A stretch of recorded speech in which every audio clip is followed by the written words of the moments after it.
আমরা যখনই কোনো গাছের চারা রোপণ করি তখন সবার আগে পরীক্ষা করে দেখি যে যেখানে আমরা চারা রোপণ করতে চলেছি সেখানকার মাটি আদৌ উর্বর কিনা, সেই মাটি সেই চারাকে বাড়তে সাহায্য করবে কিনা। যখন একটা চারা রোপণের আগে আমরা এত কিছু ভাবতে পারি, তাহলে কাউকে বিশ্বাস করার আগে আমরা কেন ভাবি না? জীবনে কখনো এই বিশ্বাসরূপী চারা কোথাও রোপণ করার আগে বোঝার চেষ্টা করুন যে যার ওপর আপনি বিশ্বাস করতে চলেছেন সে কি আদৌ আপনার বিশ্বাসের যোগ্য কি না।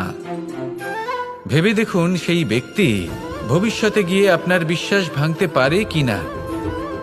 এটাও ভেবে দেখুন যে যাকে আপনি বিশ্বাস করতে চলেছেন তাকে আপনি বিশ্বাস করলে নিজের জীবনের উদ্দেশ্যে আপনি অগ্রসর হতে পারবেন কি না। আর তার জন্য প্রয়োজন সঠিক সিদ্ধান্ত, পরখ করা, কোনটা উচিত কোনটা অনুচিত সেটা বোঝা। আর তাতে কিন্তু আপনি সন্দেহবাতিক হবেন না, তাতে আপনি আরো নিপুণ হয়ে উঠবেন।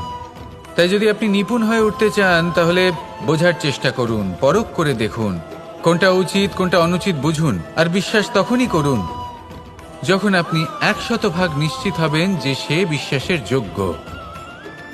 আসুন আমার সাথে ভালোবেসে বলুন,